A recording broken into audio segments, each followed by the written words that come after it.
अगं राशी, नवरा बायको वेगळे होऊच शकतात, पण बाळ बाळ जर का खट्याळ असेल, वेंधळ असेल, तर त्याला आपल्यापासून आपण विभक्त करतो का? हा हा संबंध आहे.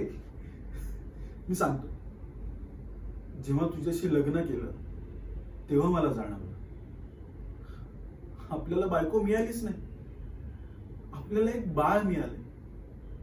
तुझ्या आई वडिलांनी लाडवलेलं एक हट्टी मस्तीखोर बाळ, जे त्यांनी माझ्याकडे सुपूर्त केलं.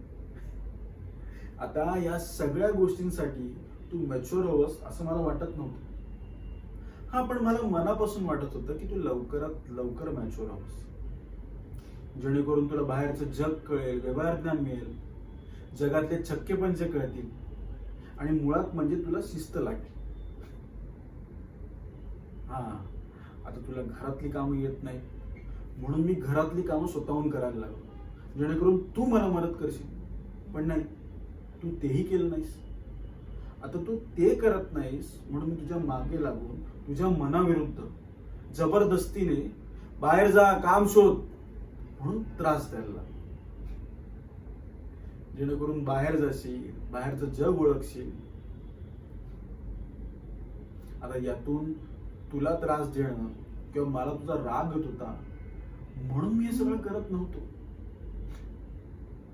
अगं वेडे, उद्या मला जर काय झालं असतं ना, तर तू सुखाने जगली तरी असतीस. हाच हेतू होता.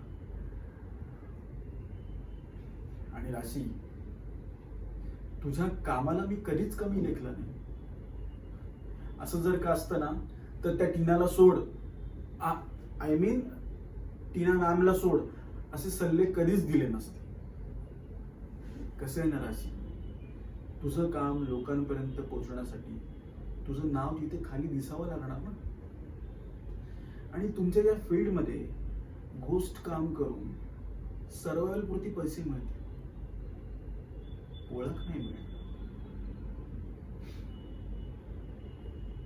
राशी, बघ, मला तुझ्या पैशांची, आय मीन आपल्याला पैशांची काही एक गरज नाही. अगं मी कमवतोय छान.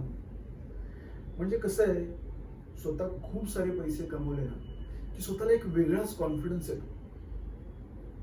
आणि म्हणून मी तुला सांगतो की स्वतःच्या कॅलिबरचे पैसे कमव, स्वतःचं काहीतरी नाव कमव. आणि राहिला प्रश्न प्रेमाचा, तर मगाशी तुला म्हणालो, पार्टनर्स एकमेकांवर हवं तर प्रेम करणार नाहीत, पण बाळावर प्रेम करतोच. म्हणजे बाळ कसंही असलं, त्याचं किती जरी चुकलं तर त्याला सांभाळणं ही आपली जबाबदारी. आणि तू बाळ आहेस माझं. हा, आता माझी पद्धत चुकली असेल कदाचित, पण त्यासाठी खरंच सॉरी. माझं प्रेम आहे तुझ्यावर, आणि मला मनापासून वाटतं की तू खूप मोठी व्हावीस, तुझं नाम कमवावंस. करशील ना?